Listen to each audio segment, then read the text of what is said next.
이 복된 시간에 주시는 하나님의 말씀은 열왕기상 2장 36절에서 40절까지의 말씀입니다. 구약 성경 514면에 있는 열왕기상 2장 36절부터 40절까지의 말씀,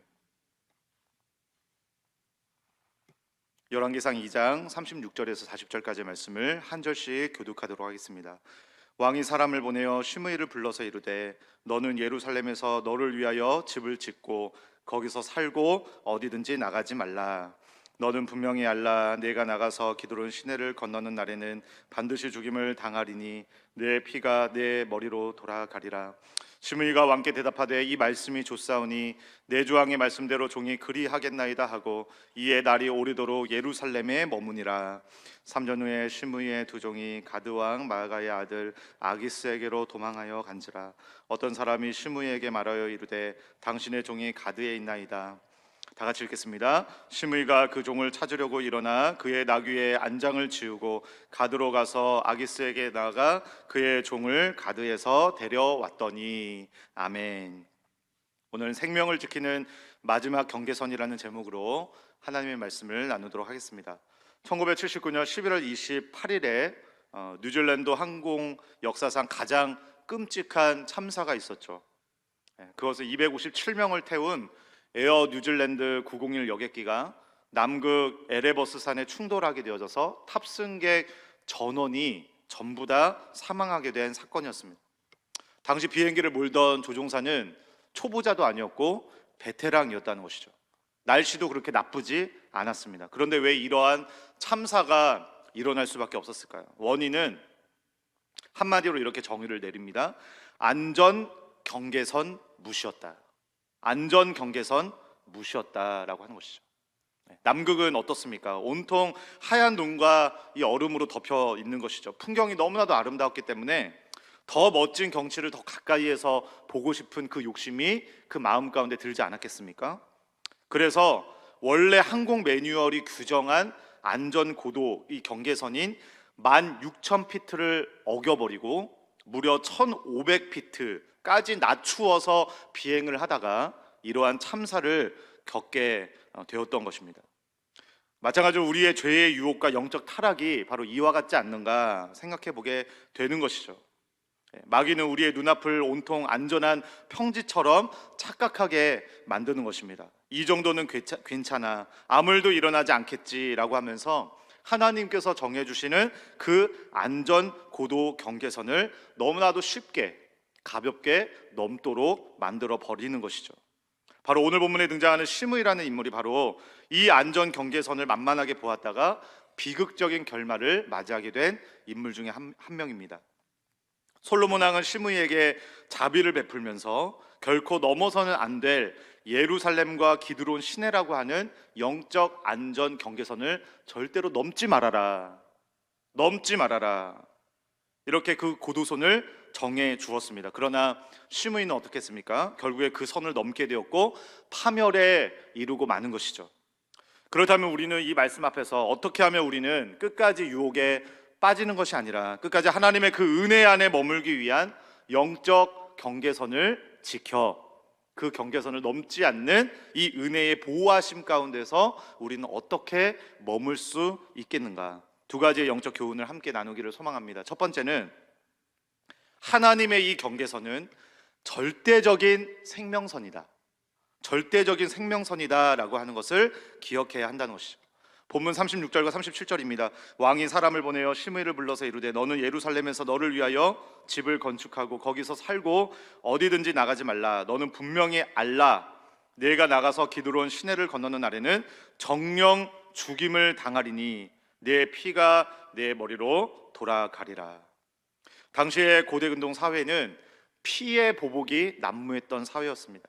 그래서 왕권이 바뀌게 되면 어떨까요? 이전의 왕조의 그 정적이나 반역자들은 삼족을 면하기가 어려웠던 것이죠. 근데 여러분, 시므이가 우리가 다 알다시피 시므이가 누구입니까? 다윗 왕이 가장 고통스럽게 도망치던 그 고난과 아픔의 시절 가운데서 돌을 던지며 피를 흘리는 자여 가거라 가거라 하면서 다윗을 저주했던 사람이 바로 이 시므이가 아니었습니까? 다윗 왕조의 정통성을 정면으로 부정했던 그 사람 중에 한 사람이었던 것이죠. 그런 자를 여러분, 이제는 다윗 왕조가 끝나고 솔로몬이 그 왕위에 오르게 되었을 때 솔로몬은 이 시므이에 대해서 어떻게 해야 하겠습니까?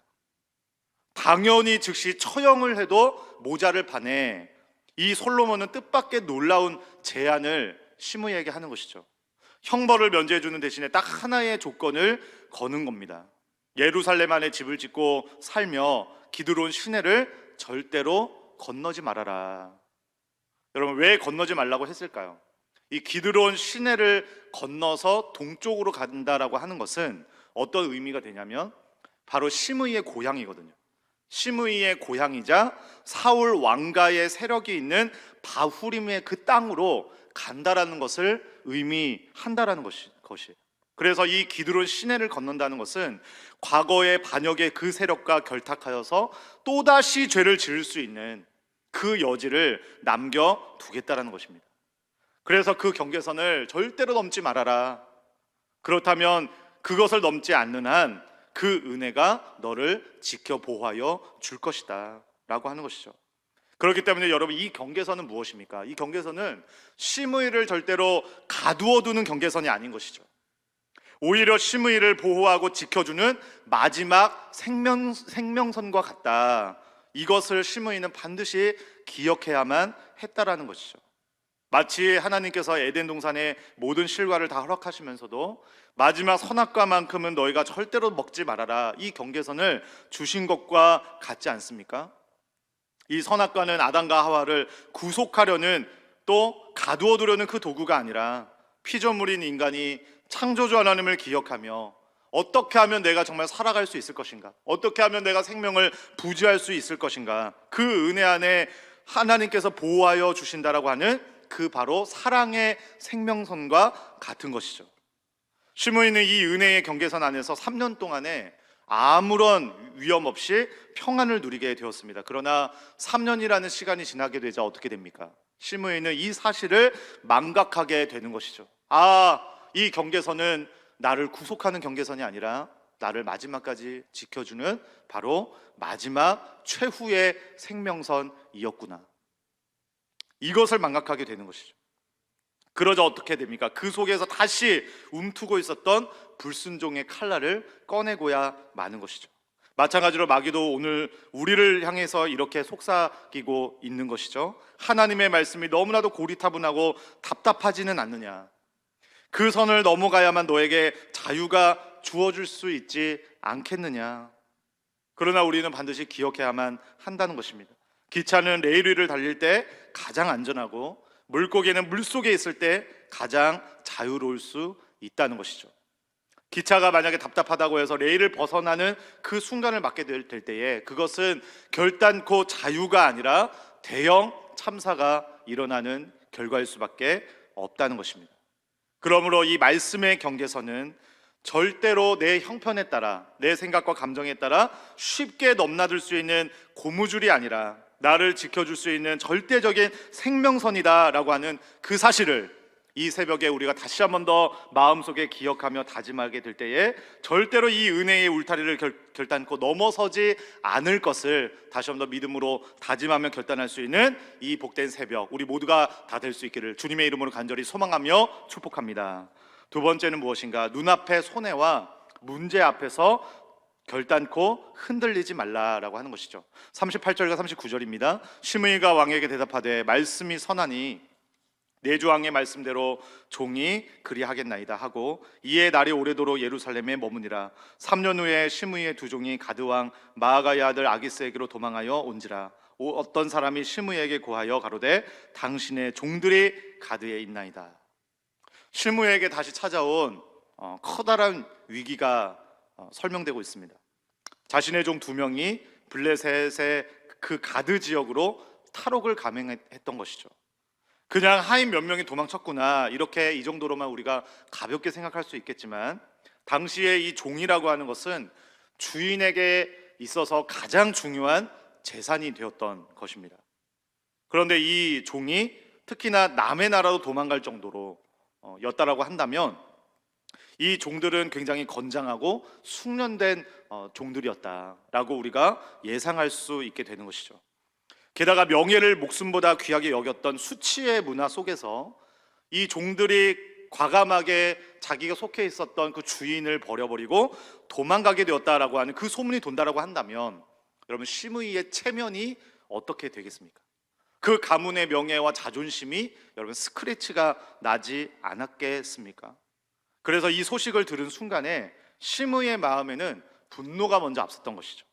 물질적 손해에 대한 그 아까움과 사람들에게 또 뒷말이 나오게 될 그 수치심 때문에 조급함이 그의 마음을 사로잡게 되었던 것이죠.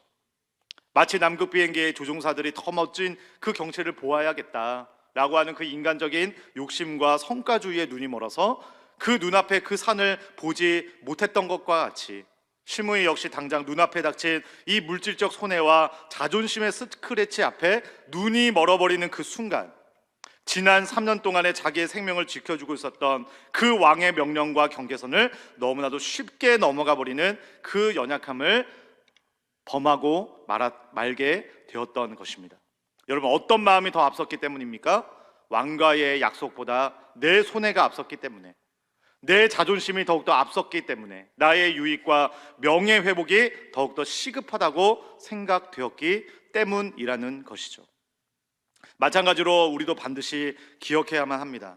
위기와 손해의 순간이 내 인생 가운데 오는 그때에는 어떤 다른 문제가 아니라 내 삶의 진짜 주인이 누구인가, 내 삶의 진짜 주인이 누구인가, 이것을 증명하게 되는 영적 시험대와 같다라고 하는 그 사실을 우리 모두 다 꼭 기억할 수 있는 우리 모두가 다 될 수 있기를 간절히 소망합니다. 그런데 그 문제 앞에서 우리는 언제나 무엇이 더 앞서게 됩니까? 주님, 지금 제 자존심이 바닥을 쳤잖아요. 지금 당장에 재정적으로 죽게 생겼는데 말씀이 다 무슨 말이 됩니까? 이 문제만 해결하고 나면 다시 주님의 말씀 안으로 내가 들어가게 될 테니 조금만 더 기다려 주십시오. 그러면서 쉽게 타협하고 마는 그런 우리들의 모습은 아닙니까? 반드시 우리는 기억해야만 할 것입니다. 하나님의 말씀이 내 유익과 자존심보다 더욱더 앞서는, 그래서 우리들의 모든 문제 가운데서 진정한 순종과 진정한 믿음으로 나아가서 오늘 이 아침에 내 모든 눈앞의 이익과 상처받는 자존심 때문에 요동치던 우리들의 마음의 심령을 주님의 십자가 앞에 내려놓으며 나가게 될 때에 어떠한 다급한 문제가 내 앞에 있을지라도 그 영적 경계선을 넘지 않고 묵묵히 하나님의 일하심을 경험할 수 있는 우리 모두가 되게 하여 주시옵소서. 그러한 거룩한 본분을 힘써 지켜내며 하나님의 일하심을 목도하게 되어지는 신실한 주님의 자녀들 다 되실 수 있기를 주님의 이름으로 간절히 소망하며 축복합니다. 아멘. 기도하겠습니다. 사랑의 주님, 오늘 이 새벽 우리가 절대로 넘어서는 안 되는 말씀의 경계선을 깨닫게 하여 주시니 감사합니다. 눈앞의 이익이나 세상의 편안함과 그리고 나의 자존심 때문에 주님께서 나를 지키시는 거룩한 은혜의 생명선을 결단코 넘지 않는 우리 모두가 다 될 수 있도록 우리의 믿음을 도우시고 지켜보아여 주시옵소서. 어떤 문제와 흔들림 속에서도 타협하지 않는 굳건한 믿음을 허락하여 주시기를 간절히 소망합니다. 어떤 상황에서도 이 영적 경계선을 반드시 사수하여 주님의 온전한 뜻 안에 거하는 나 자신과 우리 가정과 교회와 나라와 민족이 되어줄 수 있도록 성령 하나님 우리 모두를 주장하여 주시옵소서. 특별히 마음과 육체가 연약하여 탄식하는 자들 이 시간 가운데 보듬어 주시고 상한 심령을 고쳐주시며 새 힘을 부어 회복시켜 주시는 복된 기도의 자리가 되어지기를 간절히 소망하며 우리를 구원하여 주신 예수 그리스도의 존귀하신 이름으로 간절히 기도드리옵나이다. 아멘.